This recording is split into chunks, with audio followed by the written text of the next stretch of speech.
Hello, my name is Malcolm Cole. I'm a member of the Bookham Stamp Club, and I'd like to show you a presentation on hospital trains in the First World War. Even before the First World War started, even before Britain declared war in August 1914, the British government was thinking carefully about the possibility of a European war. And in 1912, they set up the Railway Executive Committee to ensure the smooth running of the railway system in the event of a European war. So they would basically manage the railway system. And this committee planned to build 12 home ambulance trains to move casualties around the UK once they got back to Britain.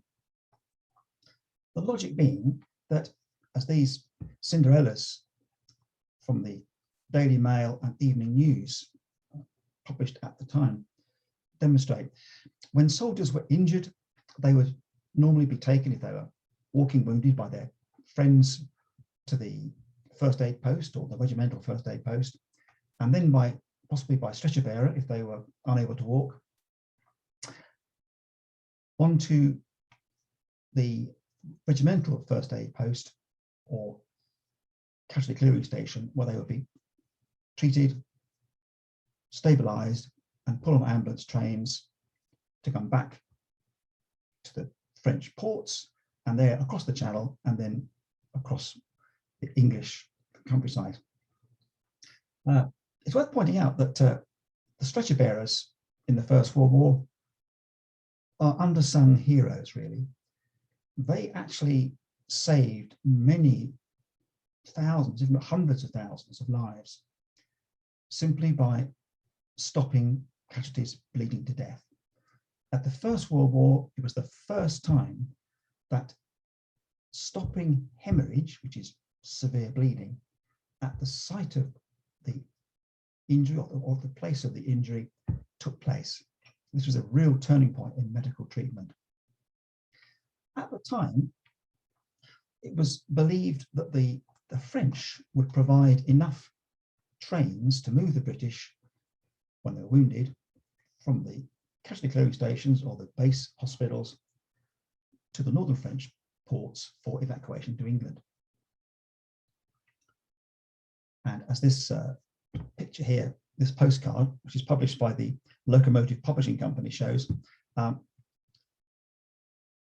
ambulance trains, these were ones designed to move from the British ports around England. Initially, the thought was that they would simply move all the patients from Southampton to the hospital at Neckley, the big military hospital in Neckley. Here's a nice postcard showing the interior of one of the hospital huts. This is a typical hospital hut. It's a wooden frame with beds down each side and two stoves, probably at each end normally, to give heat. And you can see in the background you have a Red Cross VAD nurse and an auxiliary nurse. Once the people arrived at Neckley, or the hospital train, they were taken by stretcher, really. They call them stretchers, but they're all kinds of fabrications on strange wheels, or rather prams in a way. It was only about a 5-minute journey from the railway line into the hospital, and they'd be treated there. But it became clear pretty soon that the vast numbers of people coming across the Channel, that Neckley couldn't cope. And it was fairly clear that lots of other auxiliary hospitals had to be brought into play. And they were all over the country, even in the Highlands of Scotland. And I'll come back to there in a moment. These other hospitals that opened up were rather like this one here. This is a postcard taken at the Middlesex War Hospital in Maxbury, which is near St Albans. And here you can see the nurses here from the Queen Alexander's Imperial Military Nursing Service in their famous capes. These are actually reserve nurses because they had grey capes with a scarlet edging. If they were proper full-time nurses and not in the reserve, they would have a totally scarlet cape. And again, you have VAD nurses in the background here. The cross on this card actually shows one patient who actually sent the card. He'd been wounded 4 times in his right arm, his head, his leg, and he'd lost a finger. Now, at the outbreak of war, the priority for rolling stock was the transport of ships, of troops, supplies, and materials to the front line. So this meant that ambulance trains on the continent were made up of any available vehicle. And it turned out pretty quickly that the French couldn't supply all the trains that we wanted. With the German advance into the French territories, it became more and more impractical for them to supply proper trains. And initially, we used the cattle trucks, basically, of the 8 chevaux 40 hommes variety, which is like 8 horses and 40 men. And they were basically cattle trucks, and not very hygienic ones at that. The authorities in Britain at the time remarked that since horses needed straw, there was thus an adequate supply of straw for the wounded on the return journey. The straw wasn't always clean, and this brought its own dangers. Now, there were 3 types of ambulance train used during the First World War. Home ambulance trains, these are ones that, as we said, would take troops from southern British ports around England. The continental trains were the ones used to take soldiers from the hospital bases in France to the French ports for transport by hospital ship. And there were also naval ambulance trains, and I'll come back to those a bit later. This is a postcard of Étampes, or more correctly, the YMCA headquarters in Étampes. Now, Étampes was the main destination for the ambulance trains. It was a 6-hectare strip of land near the French town of Étampes, which overlooked the Conche estuary, and it was the site of the largest military field hospital complex of its kind, which at its height comprised of over 20,000 hospital beds. And in 1917, the hospital received 40,000 sick and wounded soldiers a month. And these casualties were transported daily by a dozen ambulance trains or hospital trains. 5 of those trains were run by the Army, 2 were run by the British Red Cross Society, and 1 by the St John Ambulance. That hospital was actually an isolation hospital. The government tried to lay down a basic template for how an ambulance train could be constructed, should be constructed. And I'll switch during this talk between ambulance trains and hospital trains, but I really mean the same thing. So the government reckoned that they wanted, ideally, a train with 16 carriages, 1 brake van with stores, 2 kitchen cars, some ward cars, a pharmacy car, a staff car, and a car for infectious cases. Now, on this train, you would have had normally 1 sister and maybe 2 or 3 trained nurses, and you would have had 1 officer, normally a major, helped out by maybe 2 or 3 lieutenants, depending on the size of the train, and orderlies. Orderlies were the workforce, really, in a way. They were to move casualties, they changed dressings, and they fed patients. And normally, there are about 47 of them. Here's a postcard printed in Paris, written by a Frenchman in March 1916, showing English orderlies waiting for on training to go off to the front.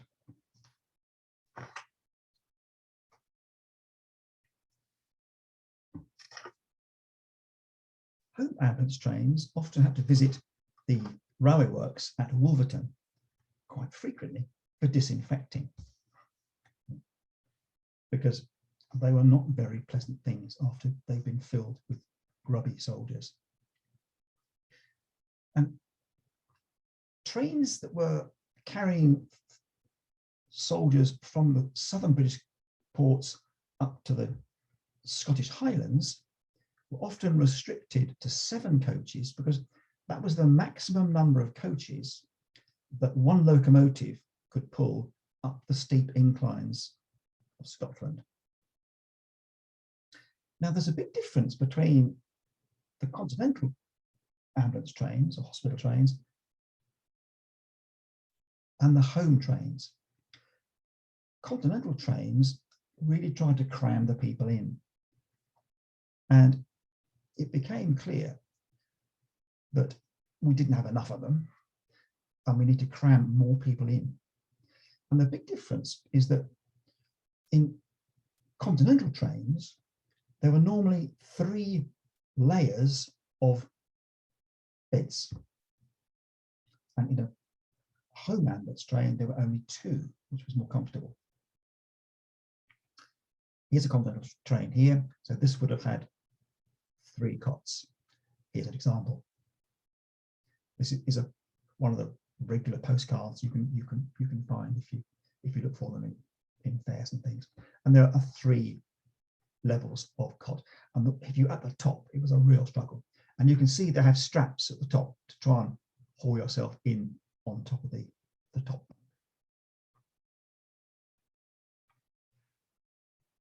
Beds could be folded. So if you wanted to have more sitting patients rather than lying patients, you could fold up the middle bed, lower the bottom one, and you could have 2 or 3 people sitting on that bed rather than one person lying on it. Robert Graves was the author, was so badly wounded during the Battle of the Somme that his family told he was dead, which was a bit sad, but he was alive. And he was treated on an ambulance train, and one of his famous quotes is, "I remember the journey as a nightmare. My back was sagging and I could not raise my knees to relieve the cramp. The bunk above me only a few inches away." This was truly claustrophobic and a very unpleasant way to travel. This gives you some idea of the interior of a train. This is a home ambulance train because there's only two layers of bunks. They were this one was purpose made, and you can see beside each bunk there's an ashtray. What better thing to give a wounded soldier than a cigarette?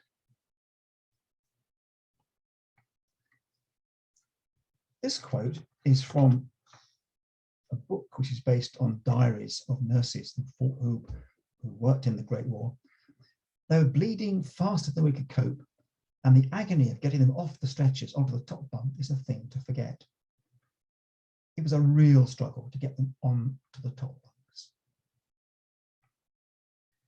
This is an ambulance train, number 17, and this was used at the Battle of the Somme in 1918.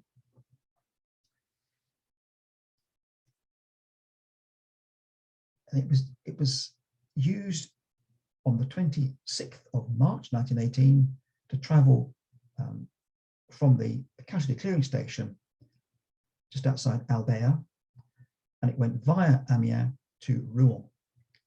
It was a journey of some 90 miles, and it took 50 hours to get there. And on average, one soldier died every 2 hours. This is horrendous. And access to the carriages here, you can see, was through a double door. So you have to manhandle them up into this double door and then into all the bunks. And this postcard here gives you some idea of what it was like. This is obviously an officer's carriage. There's the word officers on there. Because he's an officer, he's a very happy, friendly chap, and it's all tickety-boo, all smiling. And, it's a good propaganda card, this one. just to show that the folks at home, that even if you're injured, you get wonderful care from the nursing staff. Unlike the naval trains, some home ambulance trains, they retain their own livery with a red cross on the roof and sides of the carriages. Less severely wounded, the walking wounded, like these guys here, would often be transferred in temporary ambulance trains. And you have here on the right-hand side at the bottom, a young chap here with an armband with SB on for stretcher bearer. Again, stretcher bearers, they are unsung heroes. They only had a 6-week intensive training course to learn how to manage trauma, to give what drugs were available, and to decide really who was going to make the journey or not.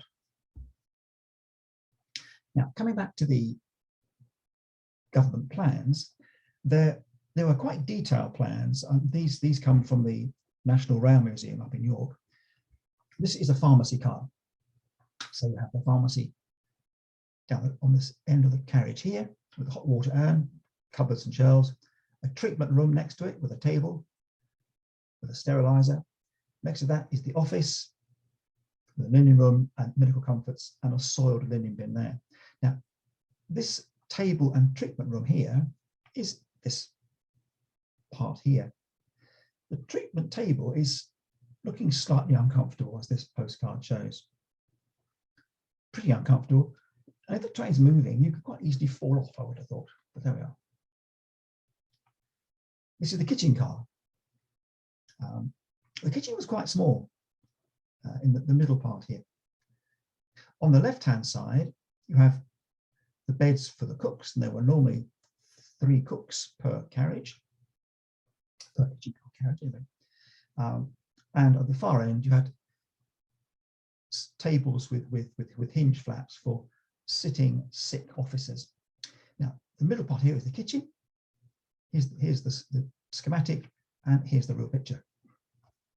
Now, these stoves here, these were actually standard French army ranges. I suppose they were there because the French cooks knew how to cook them, how to cook with them, and they were managed with coal, coke, or anthracite. Generally speaking, the soldiers were often too sick to eat anyway, and the regular sustenance served up in these kitchen coaches tended to be beef tea and beef stew. Coming back to the working on the trains, this was really quite dangerous. It was dangerous in one respect, because in the early stages of the war, the carriages were not connected.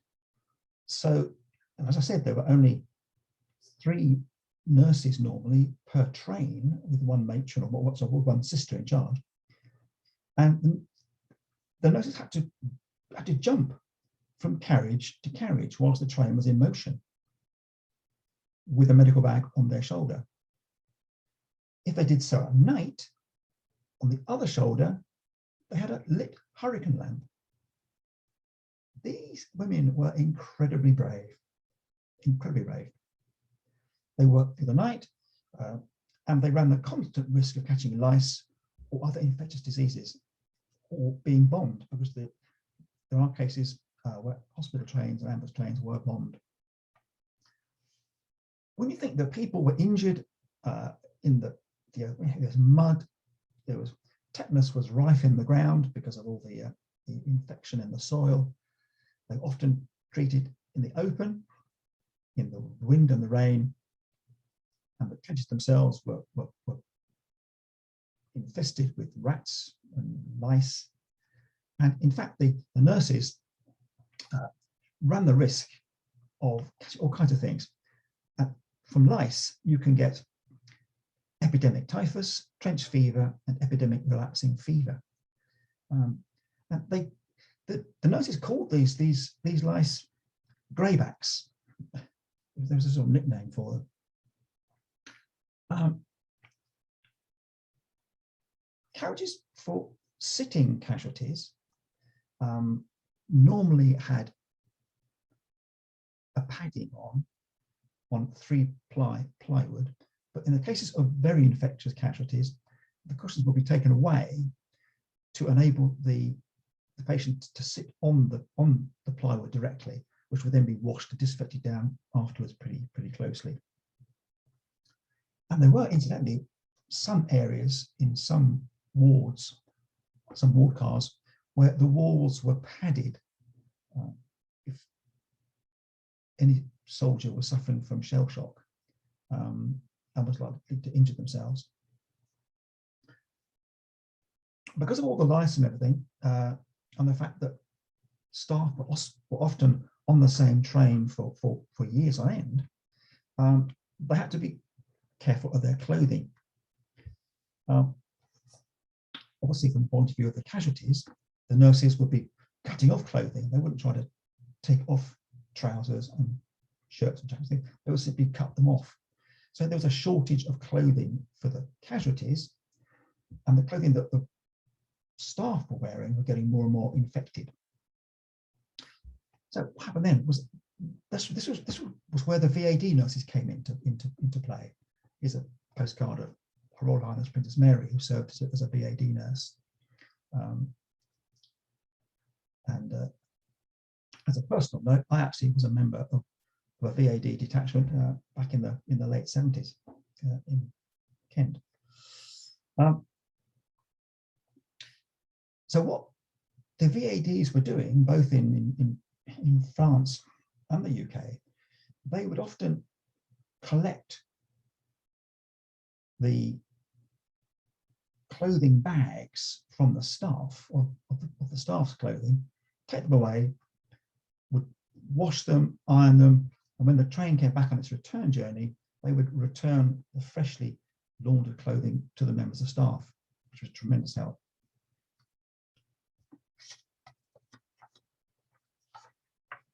They also collected pajamas, particularly. They had fundraising efforts in the UK, and they would ship across pajamas to France, and at various points along the train journey, at various stops, they would hand over pajamas to give the wounded something to wear.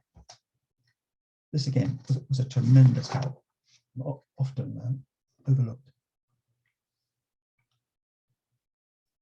Because meals could normally only be offered when the train was stationary, it was only when the train stopped that the wounded could be discharged if they were walking wounded, and they were fed on platforms. This is a postcard it's a German postcard from Leipzig, showing the hospital train arriving in Leipzig and food being doled out to the wounded. And here again is a Red Cross volunteer. VADs on both sides of the conflict, both in Britain and in Germany, relied tremendously on public support and fundraising. And this is a Cinderella, a poster stamp issued by the local Leipzig Red Cross in 1914. It's inscribed Eisenbahn transport by rail. And these were sold to support financially local Red Cross efforts. Now, we mentioned Navy ambulance trains in the beginning of this talk. So why were they so different from normal army trains? Well, if you've been to see HMS Victory of Admiral Nelson's fame, you'll see Admiral Nelson's cot looks something like this. This is a typical Navy cot. And the Navy used to transport wounded in these cots. They weren't moved anywhere near as much or as often as army wounded, was the cot went with them, and it was easy to carry, easy to lift. The problem was that they took up a lot of space. Here's a postcard of Navy cots in a Navy ambulance train, and they're hung by these chains from the ceiling. They're too high, admittedly, but they are difficult to handle from the handler's point of view, but they're much more comfortable from the patient's point of view. And the Navy trains would normally go from Chatham, the Royal Navy Hospital at Chatham, with most of the sailors would be arriving in Chatham, treated in the hospital there and moved around the country. And in fact, the Navy trains, there were about 4 of them in Britain, based up in Edinburgh normally, and they would come from Edinburgh down the east coast of England through Lincolnshire, down to Chatham, pick up patients there, will then travel across country down to Portsmouth, and then back up to Scotland and distribute the patients all the way around. Hospital trains would, certainly when they came to the French ports, they would park up pretty close to the quayside. Now, this admittedly is a German postcard, but it shows you how closely the trains get to the quayside. And this was certainly the case. As I said, people start with the trains often on the same train for the duration of the conflict. And whilst they're on trains like this one, one person will be allocated as being the censor. This is the reverse of the postcard. And it's stamped up KUK, Permanente Krankenzug number 45.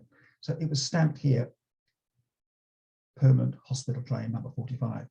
And this would be the censor mark. So for staff or for patients writing letters, they would be censored by one person on the train. This is a kind of summary card, again a German card, and it shows all the different elements we've been talking about so far, with walking wounded, people on stretchers, any motor transport to move them around, and hospital trains in the background.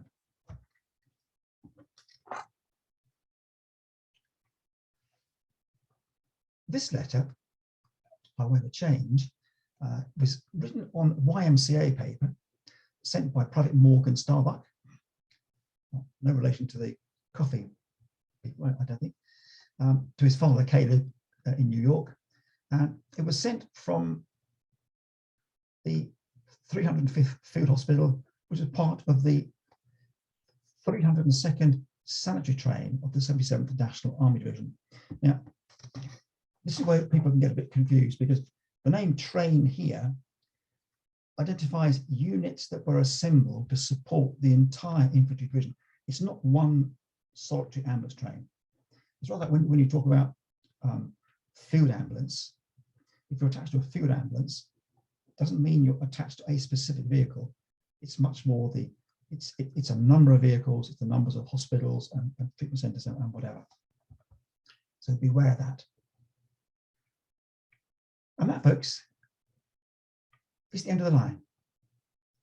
I do hope you've found that vaguely interesting, and I thank you for listening and watching. Thank you.